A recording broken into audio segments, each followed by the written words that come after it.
எங்க போச்சு? இங்கதானே இருந்தது. இப்ப என்ன பண்றது? அப்ப இங்கே நிக்க வேண்டியதானா? பயப்படாதீங்க, யாரும் பயப்படாதீங்க. நம்ம எல்லாருமே ட்ரெயின்டு ப்ரொஃபஷனல்ஸ். எல்லாரும் அமைதியா இருங்க.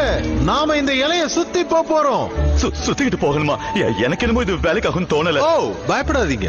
1993 நடந்த ட்ராஜடி மாதிரி இது இருக்காது. That's it. Good. அப்படியே நேரா வாங்க பார்க்கலாம். நேரா வாங்க. என் கண்ணையே பாருங்க, வேற எங்கேயும் பார்க்காதீங்க. இதோ லைனுக்கு வந்தாச்சு. தேங்க்யூ இனிமே பயப்படாம போங்க. ஓ, அங்க பெரிய கேப் இருக்கு மிஸ்டர் சாயில். இது நம்ம குயின் கிட்ட சொல்ல வேண்டாமா? இத போய் அவங்க கிட்ட எதுக்கு சொல்லிக்கிட்டு? அவங்க முக்கியமான வேலையில இருப்பாங்க இல்லையா? அதான் இளவரசிய ட்ரெயின் பண்றது. ஓ எஸ், பிரின்சஸ் ஆட்டா. இது நான் மறந்தே போயிட்டு. காத்து நின்னுடுச்சு. அவங்க வந்துருவாங்க. நீ தைரியமா இருமா, எந்த பிரச்சனையும்